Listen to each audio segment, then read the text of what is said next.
Hello everyone, कैसे हैं आप सब। मैं हारिस मुस्तफ़ा आप सभी दोस्तों का आपके अपने टीचर्स अकेडमी प्लेटफॉर्म पे फिर से एक बार स्वागत करता हूं। फटाफट से जुड़ जाइए जिससे कि आज हम स्टार्ट करेंगे प्रैक्टिस सेट नंबर 5 और जो कि बहुत इंपॉर्टेंट है। जैसे कि आपको पता है ऑलरेडी हमारा प्रैक्टिस सेट 4 प्रैक्टिस सेट मैंने करा दिए हैं और आपके द्वारा काफ़ी पसंद भी किया गया और आप लोगों का रिस्पॉन्स बहुत अच्छा था। सबसे बड़ी बात कि आपका रिस्पॉन्स देखकर बहुत खुशी होती है क्योंकि आप लोगों का रिस्पॉन्स अच्छा होता है और ऐसे क्वेश्चंस जो एक अच्छे और एक अच्छे लेवल के क्वेश्चंस हैं उसमें आप लोगों का रिस्पांस बेहद ही बहुत बढ़िया है। चलिए, तो ऐसे स्टूडेंट जो तैयारी कर रहे हैं एनवीएस, टीजीटी साइंस या पीजीटी फिजिक्स या बीपीएससी टीआरई 4.0 की, तो उन सभी दोस्तों के लिए ये आज का प्रैक्टिस सेट बहुत इंपॉर्टेंट होगा हर बार की तरह। और प्रैक्टिस सेट नंबर 5 है। इसके बाद हमारा एक लास्ट प्रैक्टिस सेट आएगा कल, उसको भी आप जरूर देखिएगा, ठीक है। चलिए देखिए, सभी भी सारे कोर्सेज पे डिस्काउंट बहुत है। टीजीटी, पीजीटी, यूजीसी, हिंदी के सभी कोर्सेज पे लाइव बैच पे 1500 रुपए की छूट और रिकॉर्डेड बैच पे 1000 रुपए की छूट मिलेगी। अधिक जानकारी के लिए आप संपर्क कर सकते हैं संस्था के इस नंबर पे 9628959237। समय सीमा आप देख लीजिएगा 13, 14, 15 सितंबर रहेगी, ठीक है। चलिए आ जाते हैं फटाफट से अपने क्वेश्चन की श्रृंखला पे बिना समय व्यर्थ किए हुए। अब आप ज्यादा टाइम मत लीजिए क्योंकि टाइम ऑलरेडी हम लोगों का थोड़ा सा आगे निकल चुका है। तो फटाफट से स्टार्ट करते हैं। माइकलसन मोरले एक्सपेरिमेंट से रिलेटेड इंपॉर्टेंट एक क्वेश्चन है। In Michelson interferometer experiment when mirror is moved from this much centimeter to this much centimeter, जब मिरर को हमने मूव किया इतने सेंटीमीटर से इतने सेंटीमीटर में मूव किया, ठीक है जी। 500 fringes cross through the field of view, the wavelength of light used is, कितने वेवलेंथ की लाइट को यूज किया गया है।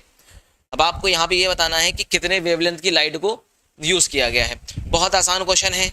कैसे करेंगे, किस टेक्निक के साथ करेंगे, अब आप सोच के बताइए। माइकलसन इंटरफेरोमीटर में आपको पता होना चाहिए, रिलेशन बहुत इंपॉर्टेंट है माइकलसन इंटरफेरोमीटर का। 2d sine theta is equal to N lambda. Michelson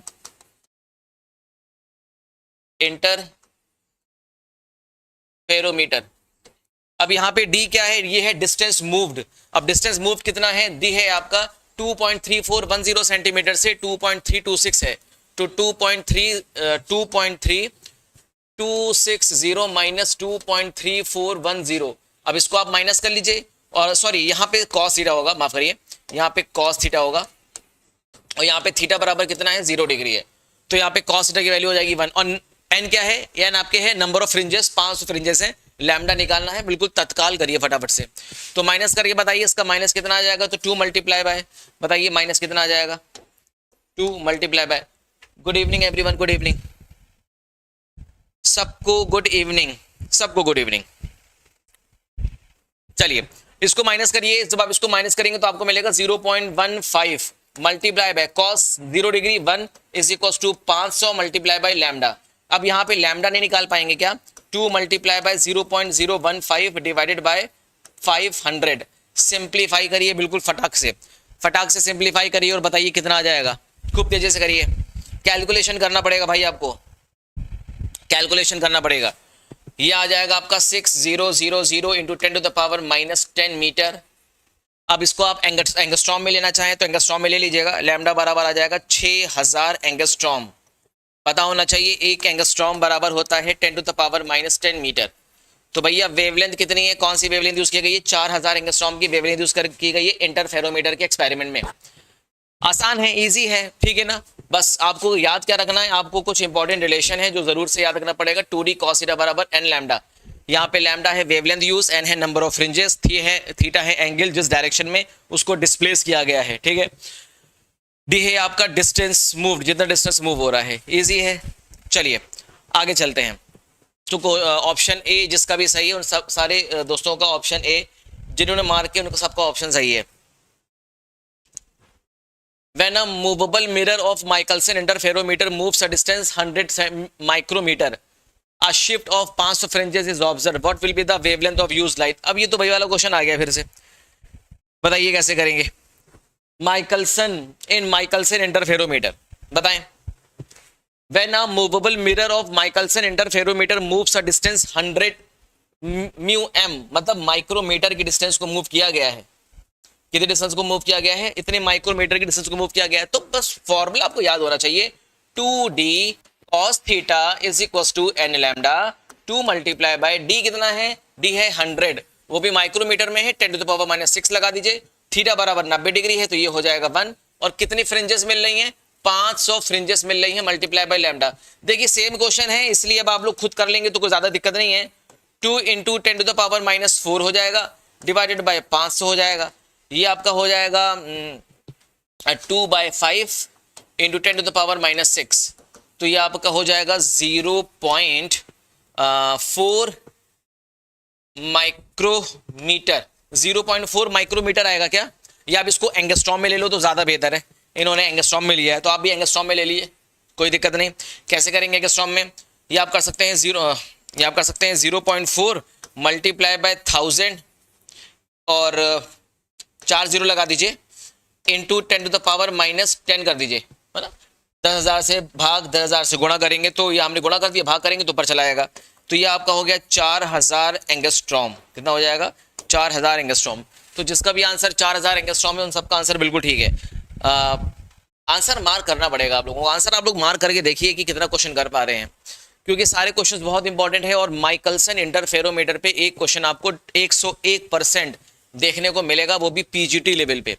TGT level पे आप इतना ज्यादा परेशान होने की जरूरत नहीं, पीजीटी भी एक बहुत इंपॉर्टेंट क्वेश्चन है। चलिए आगे चलते हैं।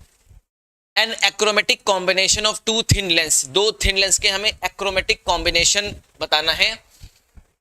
Focal length of f1 f2 is achieved is separation between them is equal to, मतलब achromatic condition, condition of achromatism, condition of achromatism. Achromatism की कंडीशन क्या होती है? जिसमें हम लेंस के एब्रेशन को खत्म कर देते हैं ना। हमें ऐसे लेंस के कॉम्बिनेशन यूज करने होते हैं, ऐसे मतलब दो लेंस को हम इस तरह से सेपरेट करते हैं, इतने डिस्टेंस से सेपरेट करें कि इनकी जो एब्रेशन की कंडीशन है वो खत्म हो जाए। इस कॉम्बिनेशन को बोलते हैं एक्रोमेटिक कॉम्बिनेशन। तो मान लीजिए दो प्लेनो कॉन्वेक्स लेंस है जिसके फोकल लेंथ f1 और f2 है, तो इनकी बीच की दूरी को हम कितना रखें कि इनका कॉम्बिनेशन किसको अचीव कर ले? एक्रोमेटिज्म की कंडीशन को अचीव कर ले। तो इनकी जो बीच की डिस्टेंस होती है वो होती है f1 plus f2 divided by 2। ये बहुत इंपॉर्टेंट है, ये मैंने पब्लिक क्लास में भी आप लोगों को बताया है, कई बार बताया है। चलिए option B is absolute, which option is correct? This option B is absolutely correct. देखिए खुशबू जी का आंसर बिल्कुल परफेक्ट आया और सबसे बेहतर और सही आंसर उन्होंने दिया। होप सो कि यहां तक बात समझ में आ गई होगी आप लोगों को। चलिए नेक्स्ट क्वेश्चन देखिए। Ratio of focal length of two lenses of Huygens eyepiece is, अच्छा ratio of focal length of two lenses of Huygens eyepiece. Huygens के आई पीस में फोकल लेंथ ऑफ दो lens का focal length का ratio बताइए जी कितना होगा, बताएं।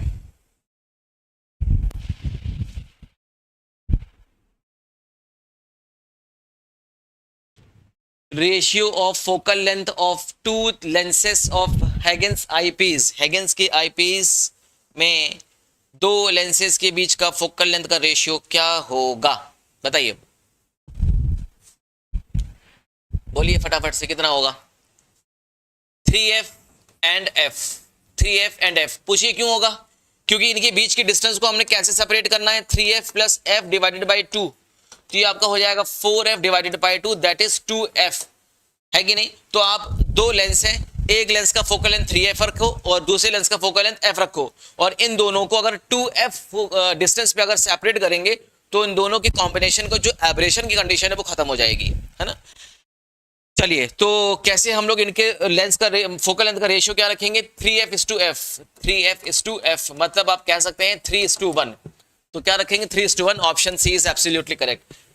आप लोग ये जरूर मार्क किया करिए कि किस क्वेश्चन का कौन सा आंसर आप मार्क कर रहे हैं। क्वेश्चन नंबर 64 का ऑप्शन 3, 2, 1 कौन सा मार्क कर रहे हैं आप ये जरूर बताया करिए, ठीक है, इजी है। चलिए नेक्स्ट क्वेश्चन देखिए, क्वेश्चन नंबर 65। क्या कह रहा है भाई question number 65? To lenses have dispersive power in ratio 2:3। दो लेंस जिसकी डिस्पर्सिव पावर है इतनी। These glasses are used to make achromatic lens of focal length 20 centimetre. The value of focal length of two lenses are, दो lenses की focal length की value क्या है? बहुत आसान क्वेश्चन है, कैसे करेंगे? डिस्पर्सिव पावर का रेशियो दिया गया है, बताइए फटाफट से कैसे करेंगे।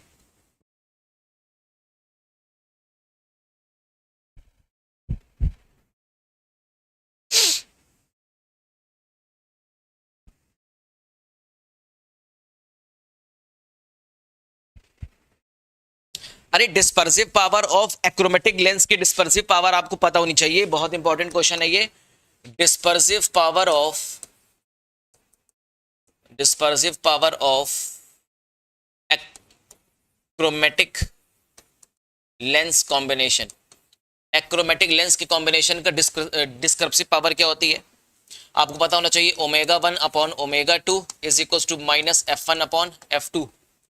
कंडीशन पता है कि नहीं? ओमेगा को क्या बोलते हैं? Dispersive power. एफ को क्या बोलते हैं? Corresponding focal length. Corresponding focal length. अभी तक आंसर किसी का मार्क नहीं किया है, किसी ने अभी तक आंसर मार्क नहीं किया है। इंपॉर्टेंट है, इस वजह से इतना ज्यादा प्रेशराइज किया जा रहा है, ये सारे क्वेश्चंस आपसे पूछे जाते हैं। चलिए यहाँ पे ओमेगा 1 क्या है? डिस्पर्सिव पावर है, और एफ क्या है? Corresponding focal length. तो यहाँ से हम F2 निकालेंगे क्या यहाँ? अच्छा देखिए, ओमेगा 1 अपॉन ओमेगा टी को रेशियो दिया है, कितना दिया गया है? 2:3 दिया गया है। तो एक काम करते हैं, 2:3 is equal to minus F1 upon F2। यहां से हम F2 निकाल सकते हैं -3F1 डिवाइडेड बाई 2, ये आ जाएगा F2 की वैल्यू। और लेंस कॉम्बिनेशन, पतले लेंस के लिए कॉम्बिनेशन क्या होता है? 1 upon F1 plus 1 upon F2 is equal to 1 upon F। पतले लेंस का लेंस फॉर्मूला क्या होता है? 1 upon F1 plus 1 upon F2 is equal to 1 by F। होता है कि नहीं? अच्छा F2 तो आपको पता ही है, तो आप एक काम करिए, 1 upon F1 as it is करिए। F2 की जगह पे क्या करेंगे? F2 की जगह पे कर देंगे 3F1 डिवाइडेड बाई 2, और इनके कॉम्बिनेशन का फोकल लेंथ कितना है? 20, तो आप कर दीजिए 1/20। कितना आसान है। जब तक आप लोग प्रैक्टिस नहीं करेंगे, क्वेश्चन आप लोगों को समझ में नहीं आएगा। प्रैक्टिस करेंगे तभी समझ में आ पाएगा। ठीक है भाई, चलिए अब क्या करना है, बस हो गया। अब फटाफट से उसको सिंप्लीफाई कर लीजिए। तो ये आपका हो जाएगा 1 अपॉन F1, ये हो जाएगा -2 upon 3F1 is equal to 1 upon 20। तो यहां से आपका, चलिए आगे कर लेते हैं, 1 अपॉन F1 -3, हाँ -2 upon 3, -2 upon 3F1 is equal to 1 upon 20। यहां से 3F1 को ले लीजिए एलसीएम, F1 से F1 उड़ जाएगा, 3 बचेगा, -3F1 से 3F1 उड़ जाएगा, 2 बचेगा, इज इक्वल टू 1/20। ये हो गया 1 upon 3F1 is equal to 1 upon 20, वो भी माइनस साइन के साथ। माइनस आएगा? नहीं माइनस नहीं आएगा, कोई दिक्कत नहीं। तो F1 कितना आ जाएगा? F1 आपका हो जाएगा 20 अपॉन 3, कितना आ जाएगा? 20 अपॉन 3। अच्छा सेंटीमीटर में, किसमें? हाँ सेंटीमीटर में। तो देखो एक तो फोकल लेंथ आ गई है F1 20 सेंटीमीटर, एक फोकल लेंथ क्या आ गई है? 20 सेंटीमीटर। तो ठीक है, चलिए 20 सेंटीमीटर मतलब 20 उसको सिंप्लीफाई करेंगे तो 6.67 सेंटीमीटर आ सकता है। एक F1 निकल आया है, तो F2 तो आराम से निकल जाएगा, किसी भी इक्वेशन उठा के रख दो, लेंस फॉर्मूले में रख देना तो F2 निकल आएगा। तो आप ऑप्शन देख लिया करो, देखो ऑप्शन में 6.61 एक ही दिखाई दे रहा है, तो ऑप्शन सी को तुरंत मार्क कर दीजिए बिना कुछ सोचे समझे। ठीक है, कैसे किया गया, किस अप्रोच के साथ किया गया, आपको ये पता होना चाहिए। Condition of achromatism for the dispersive power of focal length में क्या रिलेशन होता है? रिलेशन आपके सामने लिखा हुआ है। Dispersive power of achromatic combination, दो लेंस को जब हम कंबाइन करते हैं तो इनके कॉम्बिनेशन का डिस्पर्सिव पावर का जो रेशियो होता है, इंडिविजुअल लेंस का जो डिस्पर्सिव पावर का रेशियो होता है, वो उनके फोकल लेंथ के रेशियो के बराबर होता है। चलिए जी आगे चलते हैं। If the focal length of objective lens is increased, अगर ऑब्जेक्टिव लेंस की फोकल लेंथ को इंक्रीज कर दिया जाए, then magnifying power of microscope will increase but that of telescope will decrease. Microscope and telescope both will increase, microscope and telescope both will decrease, microscope will decrease but that of telescope will increase. बताइए कौन सा option सही है? Magnifying, अगर magnifying power of, पहले बताइए magnifying power of microscope और telescope, what will be the magnifying power of microscope and telescope? बताइए।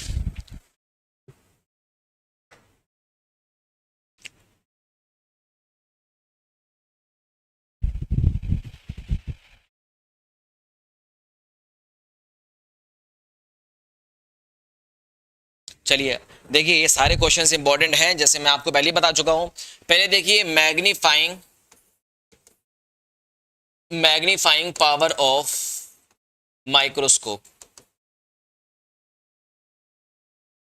अगर हम इसको m मान लें तो बताइए मैग्नीफाइंग पावर ऑफ माइक्रोस्कोप का मैग्नीफाइंग पावर कितना होता है?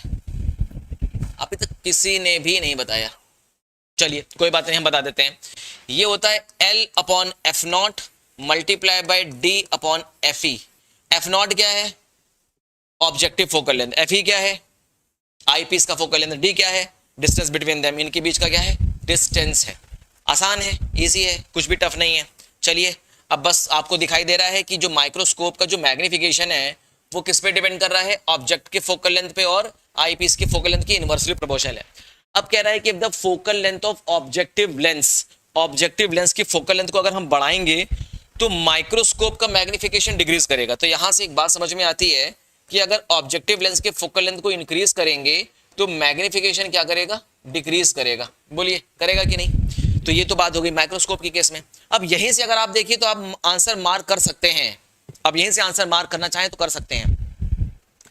तो माइक्रोस्कोप के केस में कह रहा है माइक्रोस्कोप विल इंक्रीज, अगर हम देखो माइक्रोस्कोप के केस में इंक्रीज तो नहीं करेगा, बी भी नहीं होगा क्योंकि माइक्रोस्कोप और टेलीस्कोप विल बोथ इंक्रीज बोल रहा है, गलत है।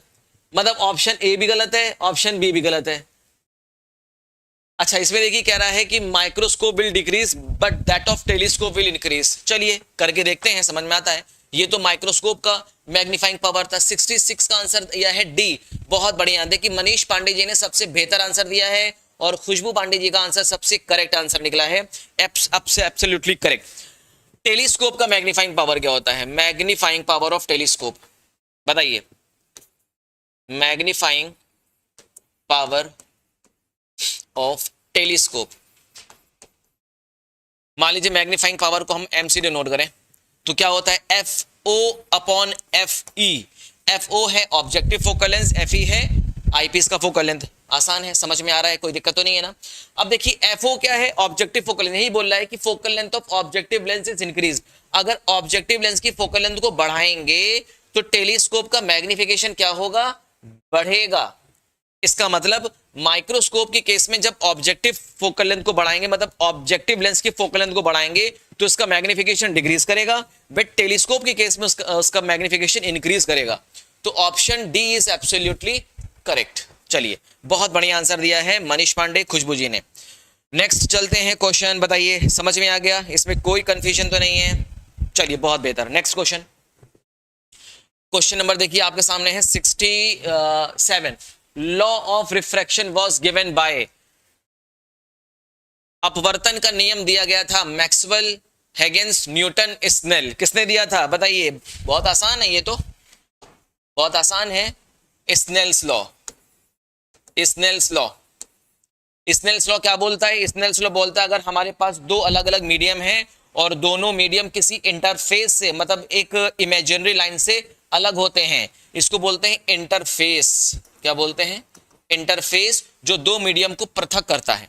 मान लीजिए इस मीडियम का रिफ्रैक्टिव इंडेक्स है μ1 और इस मीडियम का रिफ्रैक्टिव इंडेक्स है μ2, और ये मान के चलते हैं μ1 इज लेस देन μ2, मतलब इस मीडियम का रिफ्रैक्टिव इंडेक्स ज्यादा है।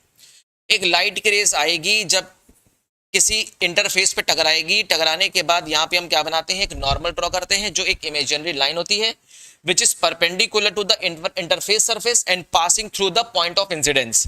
ये है नॉर्मल। नॉर्मल इंसिडेंट रे के साथ एक एंगल ड्रॉ करेगा जिसे हम बोलते हैं एंगल ऑफ इंसिडेंस। क्योंकि लाइट रेज रेयर मीडियम से डेंसर मीडियम में आ रही है तो अपने पास से डेविएट करके bend toward the normal, normal की तरफ झुक जाती है, इसे बोलते हैं एंगल ऑफ रिफ्रैक्शन, और इस फिनोमिना को बोलते हैं रिफ्रैक्शन ऑफ लाइट। अब स्नेल्स लॉ ये कहता है, अकॉर्डिंग टू स्नेल्स लॉ, कि इस मीडियम में बना आंतरिक कोण, इस मीडियम में बना आपतित कोण, इस मीडियम के रिफ्रैक्टिव इंडेक्स का मल्टीप्लिकेशन कर दो। μ1 क्या है, refractive index of this medium, multiply by sine of angle of incidence ले लो, मतलब इस मीडियम का साइन एंगल ले लो, मल्टीप्लाई बाय इस मीडियम के रिफ्रैक्टिव इंडेक्स से मल्टीप्लाई कर दो, इज इक्वल टू इस मीडियम में जो एंगल बन रहा है एंगल ऑफ रिफ्रैक्शन, उसका साइन ले लो, साइन ले लो, और किससे मल्टीप्लाई कर दो, इस मीडियम के रिफ्रैक्टिव इंडेक्स से मल्टीप्लाई कर दो। तो ये क्या है, स्नेल्स लॉ है। μ1 sin i is equal to μ2 sin r। ये इंपॉर्टेंट है, इसके बेसिस पे क्वेश्चंस बहुत पूछे जाते हैं। चलिए बहुत अच्छी बात है, n is equal sin upon sin r। तो किसने दिया था, स्नेल्स लॉ के द्वारा दिया गया था। किसके द्वारा दिया गया था, स्नेल्स लॉ के द्वारा दिया गया था। नेक्स्ट क्वेश्चन देखिए, the critical angle is maximum when light travels from. Critical angle maximum होगा जब लाइट ट्रेवल करेगी वाटर से एयर में, ग्लास टू एयर में, ग्लास टू वाटर में, एयर टू वाटर में। बताइए, बेहतरीन क्वेश्चन, बहुत ही बढ़िया क्वेश्चन। 2 मिनट का समय लेना हो तो 2 मिनट का समय ले लीजिए, कोई समस्या, कोई दिक्कत नहीं है।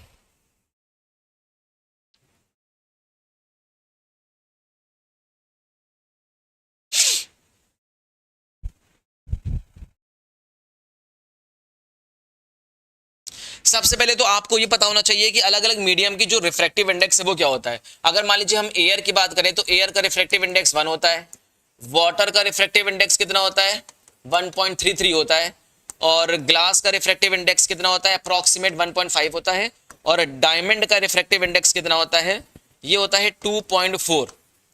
अब आप याद रखिएगा किसी भी मीडियम का क्रिटिकल एंगल ज्यादा तब होगा जब दो मीडियम के बीच का जो रिफ्रैक्टिव इंडेक्स का जो डिफरेंस है वो ज्यादा होना चाहिए। याद रखिएगा क्रिटिकल एंगल,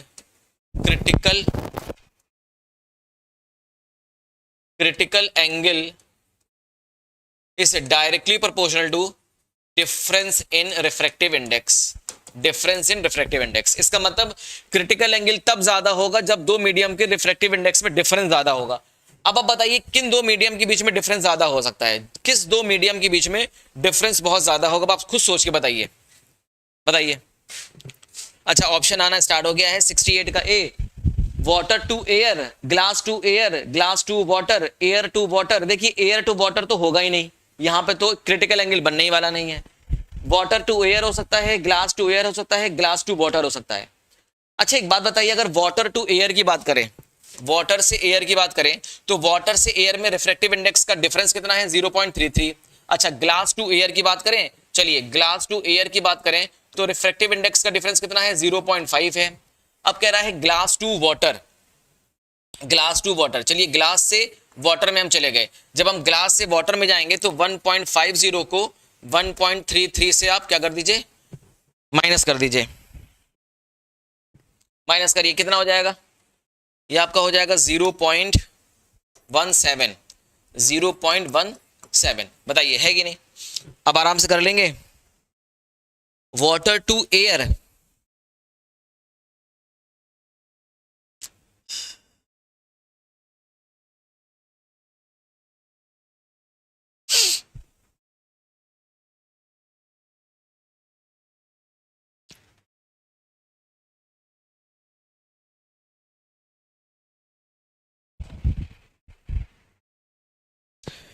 चलिए एक चीज आपको और पता होना चाहिए, अगर हम स्नेल्स लॉ लगाएं, sine I upon sine R is equal to होता है रिफ्रैक्टिव इंडेक्स 1 ड्यू टू 2, है ना। अब क्योंकि अब यहाँ पे क्वेश्चन इंपॉर्टेंट है तो उसको थोड़ा सा अच्छी तरह समझना जरूरी है।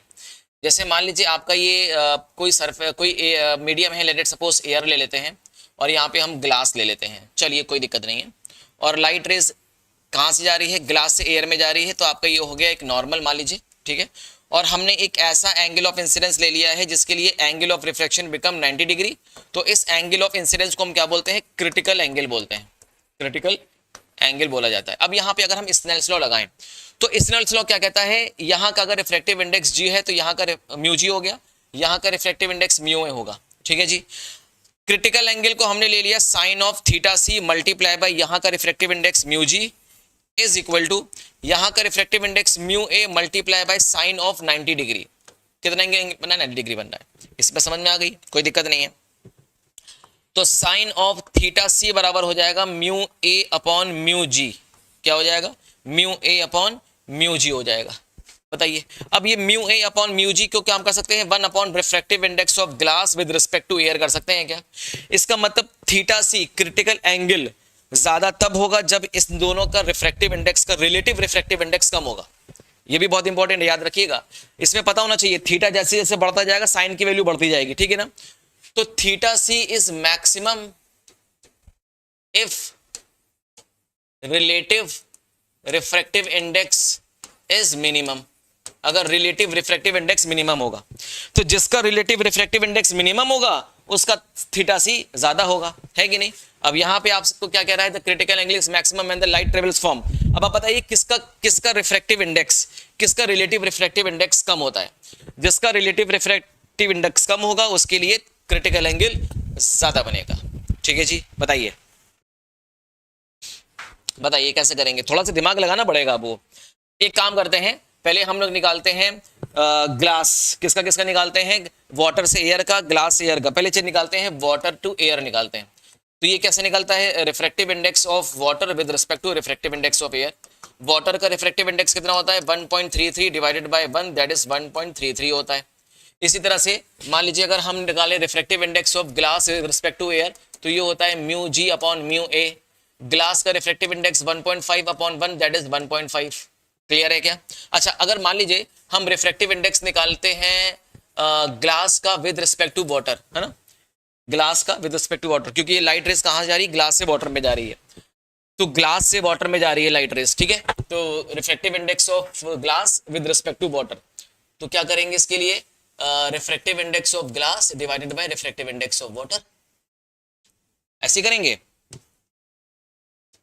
Refractive index of glass with respect to water क्या करेंगे, refractive index of glass upon refractive index of water.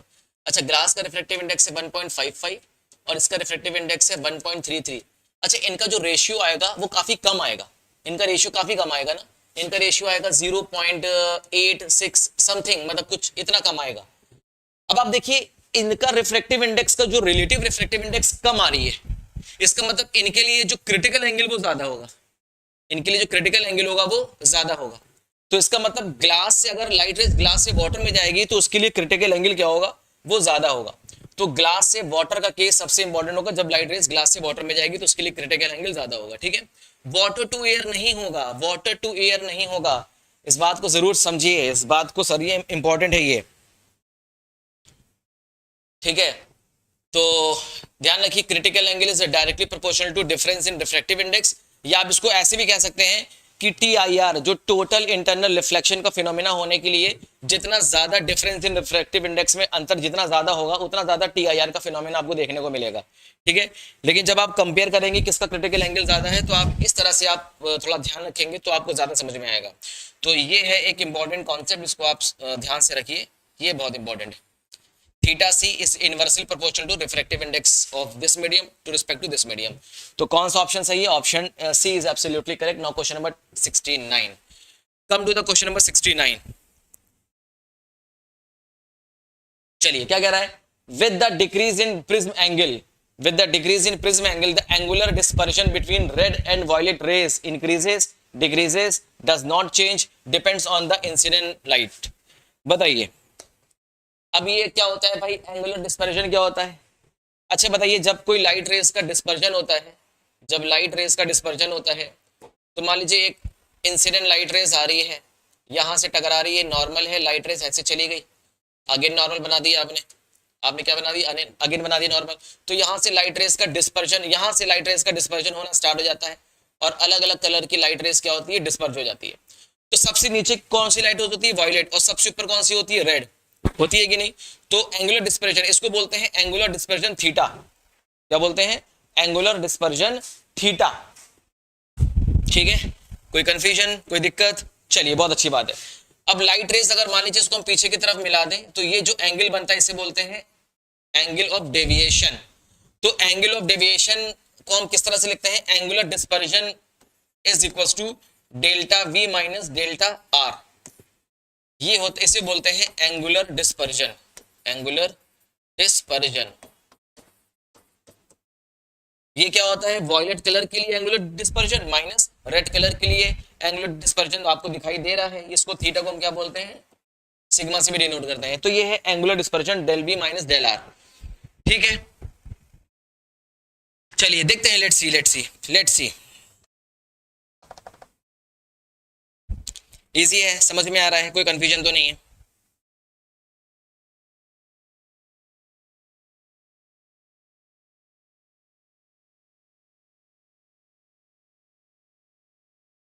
हाँ, रेड लाइट मिनिमम डेविएट करती है, वायलेट लाइट ज्यादा डेविएट करती है, इस बात का ध्यान रखिएगा, दोनों का डेविएशन अलग अलग होता है, ठीक है। और येलो कलर का जो डेविएशन होता है वो मीन डेविएशन होता है, इसको बोलते हैं मीन डेविएशन, येलो कलर की लाइट रेस को बोलते हैं मीन डेविएशन, ठीक है। तो ये इंपॉर्टेंट है, इसको आप याद रखिएगा। बताएं, what with the decrease in prism angle, prism angle को घटाने पर angular dispersion between red and violet rays क्या असर होगा, बताइए।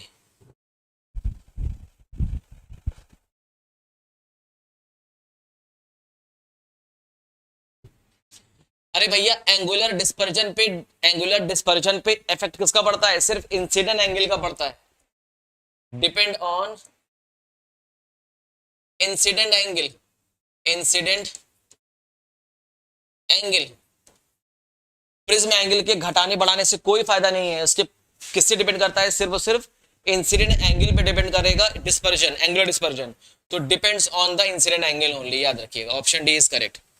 यहाँ पे लोगों का आंसर गलत हो गया, 69 का कुछ लोगों ने बी लगाया है, बट बी आंसर सही नहीं है। नेक्स्ट बताइए क्या कह रहा है?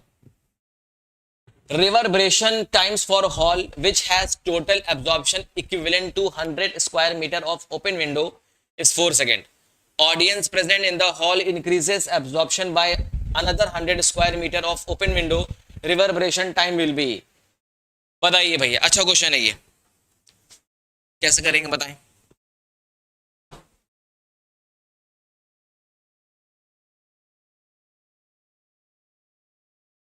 बताइए।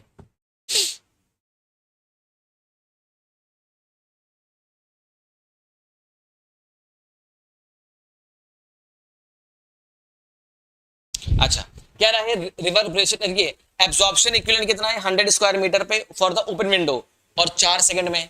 Audience present in the hall increases absorption by another 100 square metre of the open window, reverberation time क्या होगा?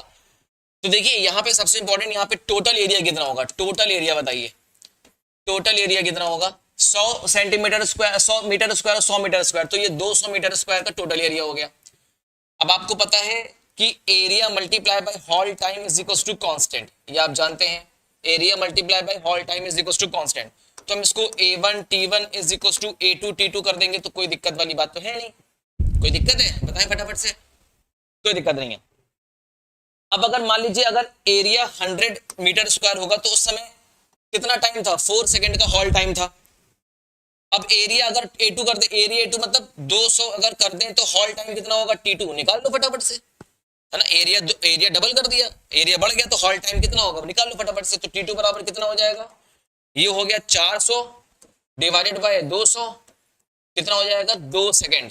कितना आ जाएगा? 2 second. This option C is absolutely correct. देखिए मनीष पांडे जी का answer absolutely correct. Next question 71। Two sound source have equation y1 is equals to 0.25 sin omega t and y2 is equals to 0.25 sin 10t respectively. If the listener hears both together, how many beats will be here per second? बहुत important question, most important question. दो sound wave है और दोनों sound wave का equation दिया गया है, y1 is equals to this and y2 is equals to this। कह रहा है अगर लिसनर दोनों को सुन रहा है टुगेदर, एक साथ सुन रहा है, तो how many beats will hear per second, एक सेकंड में कितनी बीट सुनाई देगी? नंबर ऑफ बीट्स पूछा जा रहा है। और आपको पता होना चाहिए नंबर ऑफ बीट्स क्या होता है? Number of beats per second is equal to difference in frequency. अगर ये पता नहीं है तो भैया आपको पहले पढ़ना पड़ेगा। Number of beats per second is equal to होता है difference in frequency, difference in frequency, frequency में अंतर। तो एक काम करो, पहले यहां से फ्रीक्वेंसी निकाल लो, फिर यहां से फ्रीक्वेंसी निकाल के दोनों का डिफरेंस ले लो। तो एक काम करते हैं, इसको देखते हैं। y1 is equal to 0.25 sign 316t, इसको हम कंपेयर करते हैं y is equal to A1 sine omega t से कंपेयर कर लिया जाए। तो एम्पलीट्यूड से हमें लेना देना नहीं है, हमें ओमेगा से लेना देना। ओमेगा बराबर कितना है? 316। तो कंपेयर करो फटाफट से, कंपेयर करिए। कंपेयर करोगे तो ओमेगा बराबर कितना मिलेगा? 316 मिलेगा। ओमेगा बराबर 316 और ओमेगा बराबर होता है 2 पाई f1 316। मान लेते हैं पहली वाली साउंड वेव के लिए फ्रीक्वेंसी f1 है, करके देखते हैं। चलिए, तो ये हो जाएगा 2 पाई f1 इज इक्वल टू 316 और f1 इज इक्वल टू हो जाएगा 316 डिवाइडेड बाय 2 मल्टीप्लाई बाय 3.14 या 3.16 करिए, ज्यादा बेहतर है। अब पॉइंट हटाएंगे तो यहाँ पे आप सॉरी हाँ, यहाँ पे जब आप पॉइंट हटाएंगे तो ऊपर जीरो बढ़ा दीजिए। 316 मल्टीप्लाई बाय 00, ये आपका हो जाएगा 2 मल्टीप्लाई बाय 316, ये पूरा पूरा कट जाएगा। ये हो जाएगा 50 हर्ट्ज की फ्रीक्वेंसी, मतलब पहले वाले साउंड की जो फ्रीक्वेंसी है वो 50 हर्ट्ज की है। अब बात करते हैं दूसरे वाले साउंड। दूसरा वाला साउंड क्या था? y2 0.25 sin 310t। चलिए y2 is equal to 0.25 sine 310 t, ये था। अब इसको आप कंपेयर कर लीजिए a2 साइन ओमेगा 2t से, तो आपको मिलेगा ओमेगा 2 इज इक्वल टू 310, बोलो है कि नहीं, और ओमेगा 2 बराबर 2 पाई f2 इज इक्वल टू 310, तो यहां से f2 निकल जाएगा 310 divided by 2 multiply bye 3.16। Simplified this, इसको सिंप्लीफाई करिए।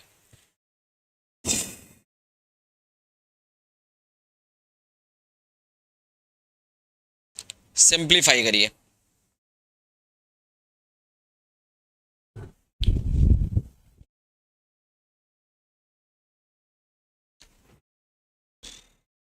इसको हम पाई में ही छोड़ दें क्या? इसको हम एक काम करेंगे, इसको पाई के टर्म्स में ही छोड़ दें क्या? चलो पाई के टर्म्स में छोड़ के देखते हैं। इसको कैंसिल करो, 2 1 जा 2, 2 5 जा 2 8 जा अपॉन पाई करके छोड़ दें, इक्वेशन 1 मान लें। इसको पाई में छोड़ देते हैं। अच्छा, इसी तरह से इसको भी पाई में छोड़ देते हैं। काम करते हैं, इसको भी यहाँ पे हम पाई के टर्म्स में छोड़ देते हैं। चलो, तो ये आपको हो जाएगा 3 1 जा 3, 3 5 जा 10 और ये हो जाएगा 5, है ना? ठीक है, अपॉन 5 पाई। अब हमें दो फ्रीक्वेंसी पता चल गई, अब हमें क्या निकालना है? नंबर ऑफ बीट्स निकालना है। नंबर ऑफ बीट्स कैसे निकालते हैं? f1 माइनस f2, दोनों फ्रीक्वेंसीज को माइनस कर दो फटाफट से, दोनों फ्रीक्वेंसीज को माइनस करिए। तो माइनस करेंगे तो आपको क्या मिलेगा? 158 upon pi minus 155 upon pi. तो 58 में से 55 माइनस करिएगा तो आपका हो जाएगा 3 अपॉन पाई। कितना आ जाएगा? 3 अपॉन पाई। तो बताइए पाई के टर्म्स में आ रहा है क्या? हाँ, पाई के टर्म्स में तो आ रहा है, तो आपका हो जाएगा 3 upon pi. Option C is absolutely correct. देखिए 71 का ऑप्शन आप लोग लगाया, मनीष पांडे जी ने लगाया है ए। नहीं भैया, ए क्यों होगा मनीष पांडे जी? ए क्यों होगा? ध्यान से करिए कैसे करना है, कंपेयर करना पड़ेगा आपको। कंपेयर कर दीजिए, इसकी फ्रीक्वेंसी निकालिए, इसकी फ्रीक्वेंसी निकालिए, दोनों का डिफरेंस निकालिए, नंबर ऑफ बीट्स पर सेकंड निकल आएगा। ठीक है, चलिए बेहतर, बहुत बढ़िया। Next, select correct statement in which Doppler effect is not applicable. Discovery of twin star? No. Discovery of twin star is related to Doppler effect. To determine the velocity of Milky Way, to determine the radius of Earth, to determine the velocity of submarine. Okay, बताइए बताइए, बहुत बढ़िया question है, बताइए। Select correct statement in which Doppler effect is not applicable. इस कौन से ऐसे स्टेटमेंट है इसमें डॉपलर इफेक्ट एप्लीकेबल नहीं है? Discovery of twin star, to determine the velocity of Milky Way, to determine the radius of earth, to determine the velocity of submarine. देखिए, discovery of twin earth is related to, totally related to Doppler effect, ये तो है। Velocity of Milky वे से भी हम इस Doppler effect से milky वे की वेलोसिटी निकाल सकते हैं। सबमरीन की वेलोसिटी भी हम डॉपलर इफेक्ट से निकाल सकते हैं, but determine the radius of अर्थ ये गलत है। तो इसका मतलब है कि ऑप्शन सही, मतलब पूछा गया कौन सा इनकरेक्ट है, तो ऑप्शन सी इनकरेक्ट है।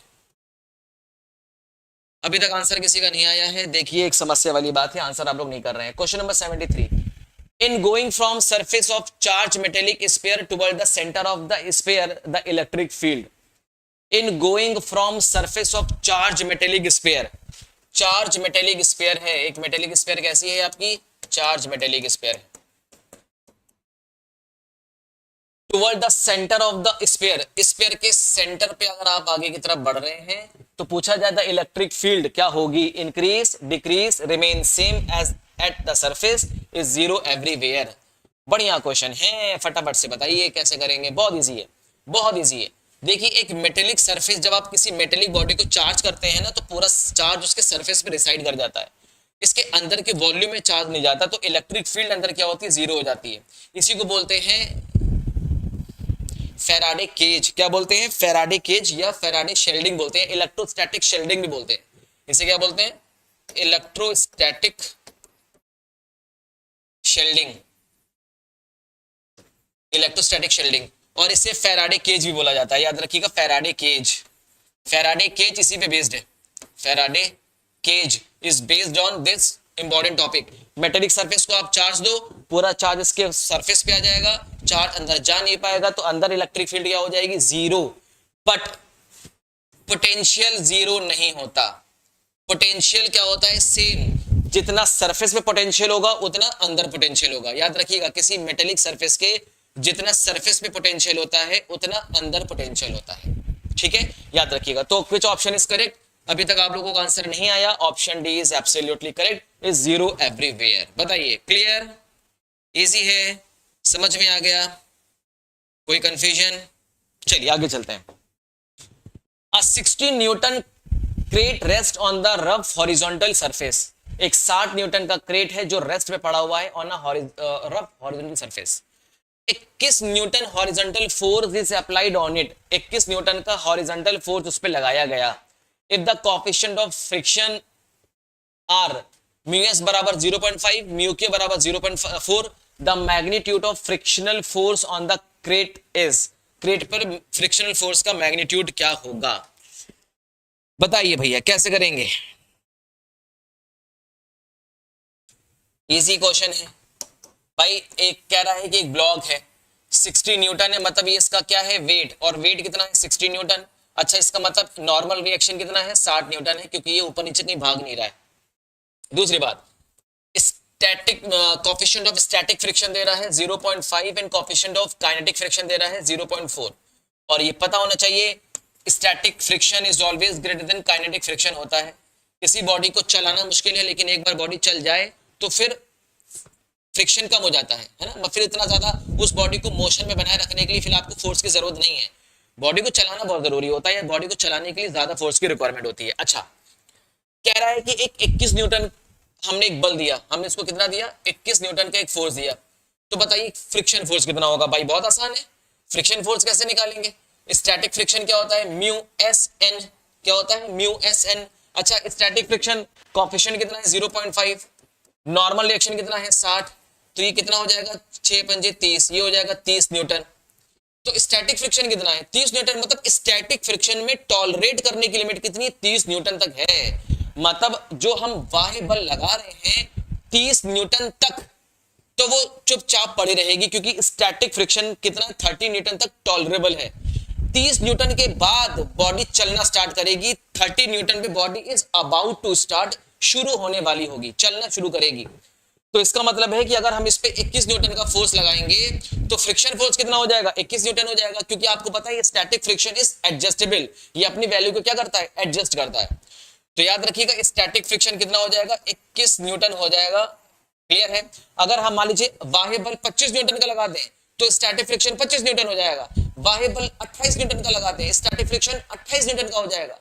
वाह्य बल 30 न्यूटन का लगाते हैं, स्टैटिक फ्रिक्शन 30 न्यूटन हो जाएगा। और जैसे ही हम वाह्य बल 32 न्यूटन का लगाएंगे, अब स्टैटिक फ्रिक्शन 30 न्यूटन का जो था वो कांस्टेंट हो गया। अब बॉडी चलना स्टार्ट कर देगी, अब यहाँ पे काइनेटिक फ्रिक्शन वर्क करना स्टार्ट कर देगा। ठीक है, लेकिन क्योंकि बॉडी की जो रुकने की कैपेसिटी है या जो स्टैटिक फ्रिक्शन उसको जो होल्ड कर सकता है एक लिमिट तक, वो है 30 न्यूटन की लिमिट। ठीक है, इसका मतलब स्टैटिक फ्रिक्शन कितना है, 21 न्यूटन होगा। चलिए 21 newton, option B is absolutely correct. 74 का आंसर बी। चलिए मनीष जी ने आंसर बिल्कुल सही दिया, very good. Single magnetic pole does not exist. Single magnetic pole exist नहीं करता है। Curl of B is equal to 0, divergence of B is equal to 0, curl of B is equal to 0, या curl of B is equal to divergence of B. बताइए भैया, single monopole do not exist.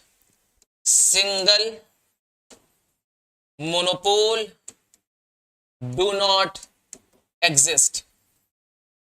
Single monopole exist नहीं करता है, मतलब magnet का एक पोल exist नहीं करता। इसका मतलब ये होता है कि divergence of B, divergence of magnetic field is equal to 0। This statement itself says that कि monopole do not exist, but divergence of electric field sometime 0 और sometime is not equal to 0। याद रखिएगा, divergence of electric field sometime 0 but sometime is not equal to 0। समझिएगा, ये 0 कब होगा, divergence of electric field 0 कब होगी, जब एक इलेक्ट्रिक डाइपोल को हम एक क्लोज सरफेस के बीच में रख देंगे। When electric dipole is placed in closed loop, एक क्लोज्ड लूप में हम अगर एक इलेक्ट्रिक डाइपोल को रख देंगे तो याद रखिएगा divergence of electric field zero हो जाएगा। अदरवाइज और सारे केसेस में इलेक्ट्रिक फील्ड का डाइवर्जेंस कभी जीरो नहीं होता है। और एक बात बता दें, जो पॉइंट चार्ज की वजह से electric field due two point charge होता है, electric field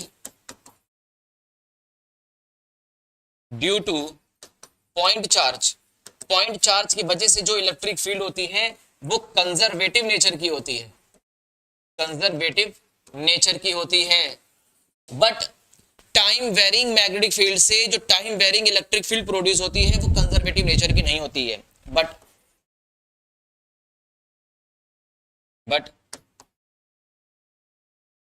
time varying electric field produced by time varying magnetic field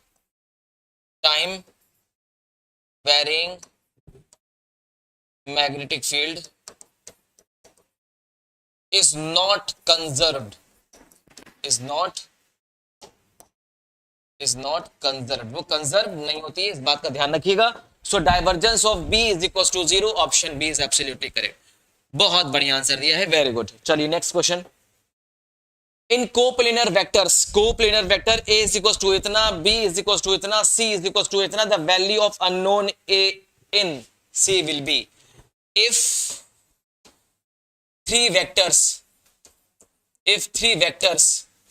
A, B and C are coplanar। अगर तीन वेक्टर कोप्लेनर है तो कंडीशन याद कर लीजिए, vector A is equal to vector B cross vector C, vector A dot vector B cross vector C, मतलब इन दोनों वेक्टर का क्रॉस प्रोडक्ट हम वेक्टर A के साथ क्या करेंगे, डॉट प्रोडक्ट लेंगे। अगर ये जीरो आ गया तो ये क्या है, कंडीशन है तीन वेक्टर्स की कोप्लेनर की। इसमें क्या होते हैं, ये तीन प्लेनर्स की कोप्लेनर की कंडीशन है कि vector A dot B cross C, ठीक है। तो आप B क्रॉस C का आप क्रॉस प्रोडक्ट निकालिए, फिर A के साथ आप डॉट कर लीजिए, तो आप यहाँ पे आपको एक अननोन, ये जो A अननोन है इसकी वैल्यू मिल जाएगी।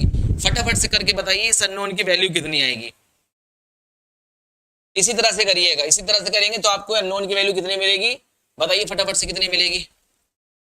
चलिए B -3.6, ये आपके लिए होमवर्क है, ये आपके लिए होमवर्क है। और ट्रिक मैंने आपको बता दी, तीन वेक्टर ABC अगर कोप्लेनर हैं तो ये कंडीशन अप्लाई होगी।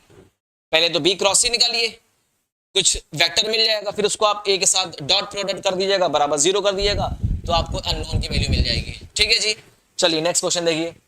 The sum of three vectors shown in figure is zero, the sum of three vectors in shown in figure is zero, what is magnitude of OC। OC का magnitude क्या होगा, ये vector OA है, ये vector OB है, ये vector OC है। इस वेक्टर OC का मैग्नीट्यूड पूछ रहा है, जबकि OB का 5 मीटर है, OA का 5 मीटर है और ये एंगल 45 डिग्री बना रहा है। तो बहुत आसान है, देखिए कैसे करेंगे। ये वेक्टर OB है, ये वेक्टर OA है, ठीक है, और ये है 5 मीटर, ये भी है 5 मीटर, और ये वेक्टर क्या है, ये है OC, और ये बना रहा है 45 डिग्री का एंगल। बोलो क्लियर है क्या। अच्छा, the sum of three vectors, तीनों वेक्टर का जो सम है वो कह रहा है 0 डिग्री है। वो कितना कह रहा है, 0 डिग्री है। अच्छा जी, अगर 0 डिग्री है तो आप इसमें, आप तीनों वेक्टर का सम अगर 0 डिग्री है तो क्यों ना हम एक काम करें, हम यहाँ पे साइन रूल लगा सकते हैं। क्या लगा सकते हैं, साइन रूल लगा सकते हैं भाई। अगर तीनों वेक्टर का सम 0 है तो यहाँ पे हम क्या लगा सकते हैं, साइन रूल लगा सकते हैं। चलिए साइन रूल लगा दिया जाए। साइन रूल क्या कहता है, sine A upon A is equal to sine B upon B is equal to sine C upon C। बोलो क्लियर है क्या। अब आप कोई भी एंगल पकड़ लो, आराम से निकाल लो, कोई समस्या नहीं है। चलो जी साइन निकालते हैं। अब हम मान लेते हैं हमारे पास तीन वेक्टर्स हैं, अब हम तीन वेक्टर्स मानेंगे, ठीक है ना। देखिए एक ये है, एक ये है और एक ये जा रहा है, क्लियर है। तो इसको मान लेते हैं वेक्टर B OB, ये है OA और ये है C। एंगल पता होना चाहिए, ये एंगल है 90 डिग्री, है ना, और ये अगर 45 डिग्री तो ये पूरा कितना हो जाएगा, ये पूरा आपका हो जाएगा 90 + 45 135 डिग्री, और ये भी कितना हो जाएगा 135 डिग्री हो जाएगा। ठीक है, सब कुछ आपको पता है। 5 मीटर ये है, 5 मीटर ये है, कोई भी एंगल लेकर चलोगे 1 मिनट में निकलेगा, कोई समस्या नहीं है। बोलो क्लियर है क्या। चलो हम कुछ भी ले लो, सपोज हमने ये ले लिया एंगल, तो साइन 135 डिग्री डिवाइडेड इसके सामने का एंगल 5, मतलब साइड 5 है। अब हमें क्योंकि ये वाला निकालना है, ये साइड निकालना है, इसके सामने की एंगल क्या है, ये है, तो आप ले लीजिए साइन 90 डिवाइडेड बाय ओसी। बोलो क्लियर है क्या?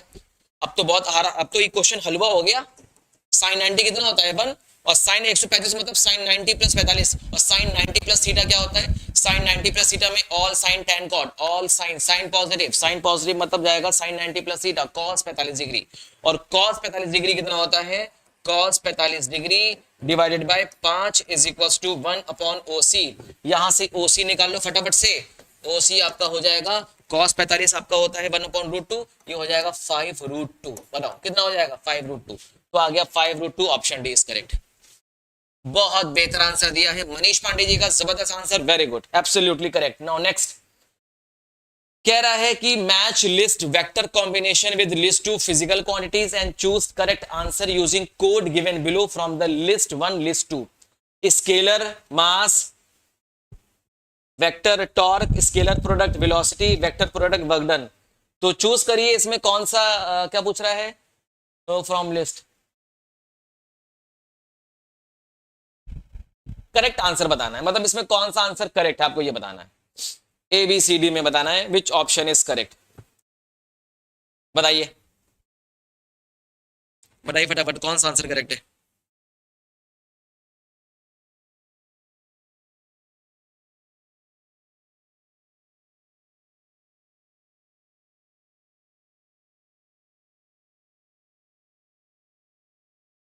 स्केलर तो मास होता है, कोई दिक्कत नहीं। टॉर्क एक वेक्टर क्वांटिटी है। Scalar product velocity, velocity is the scalar product. बताइए is it so, velocity is the scalar product, is it so, no.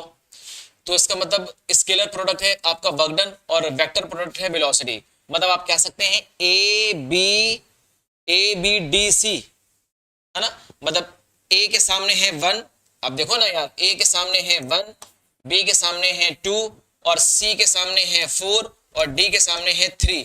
ठीक है, तो 1 2 4 3 1 2 4 3 1 2 4 3 कहाँ है भाई, कहाँ है भाई, कहाँ है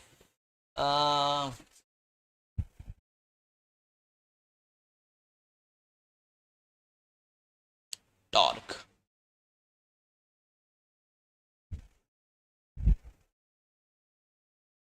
okay, vector product, vector product is torque. Vector product क्या होता है, torque is a vector product होता है ना। Torque is equal to r cross F, बोलो है कि नहीं। तो वेक्टर प्रोडक्ट क्या होता है, टॉर्क होता है ना। वेक्टर प्रोडक्ट आपका जो होता है वो टॉर्क होता है। तो आप एक काम करिए, देखिए ए के साथ तो जाएगा 1, स्केलर तो मास है। अच्छा, बी के साथ आपका क्या जाएगा, बी के साथ वेक्टर में आएगा आपका वेलोसिटी 3। ठीक है, सी है स्केलर प्रोडक्ट, तो वर्क डन आपका स्केलर प्रोडक्ट में आ जाएगा, और बचेगा डी, तो डी आ जाएगा 2 1 3 4 2 1 3 4 2, option A is correct.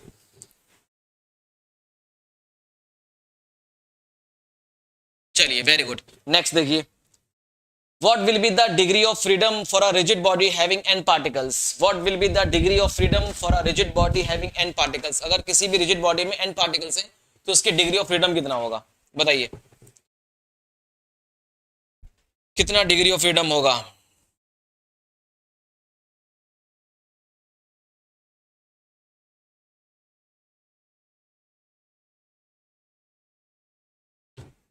No no no no no no, गलत गलत, 3n कितना होगा, 3n होगा। चलिए, in van der Waals equation p plus a upon v square v minus b is equal to R T, the unit of constant a constant की unit क्या होगी। तो इसकी यूनिट कैसे निकालोगे, यूनिट ऑफ प्रेशर डायमेंशन से निकालो, unit of a divided by unit of v square. Pressure, अब हाँ ठीक है, चलिए प्रेशर की यूनिट क्या होती है, force upon area. Unit of A आपको फाइंड आउट करनी है, और वॉल्यूम की यूनिट होती है एल क्यूब, है ना। मतलब यू कह सकते हैं कि एल की पावर, या आप ऐसे कह दीजिए एल की पावर 6 हो जाएगी, है ना, एल की पावर 6 हो जाएगी। चलिए, अच्छा एरिया की क्या होती है, एरिया की एल स्क्वायर कर दीजिए फिर, एरिया की एल स्क्वायर कर दीजिए फिर। तो यहां से आपको यूनिट ऑफ ए की यूनिट क्या मिल जाएगी, फोर्स मल्टीप्लाई बाय लेंथ की पावर 4, लेंथ की पावर 4 मिल जाएगी। और अब क्योंकि यहाँ पे सीजीएस में दिया गया है, तो एक काम करते हैं, एफ को ले लेते हैं डाइन में, है ना, multiply by multiply by length को मीटर में है तो आप कर दीजिए सेंटीमीटर की पावर 4, मतलब 9 सेंटीमीटर पावर 4, 9 सेंटीमीटर की पावर 4। बहुत ही जबरदस्त आंसर। देखिए अभी तक आंसर आप लोगों का मार्क नहीं आया। चलिए 9 सेंटीमीटर की पावर 4, तो देखिए यहाँ पे कोई ऑप्शन नजर नहीं आ रहा है, बस एक ऑप्शन नजर आ रहा है, ऑप्शन ए 9 सेंटीमीटर की पावर 4। कैसे हुआ समझ में आया?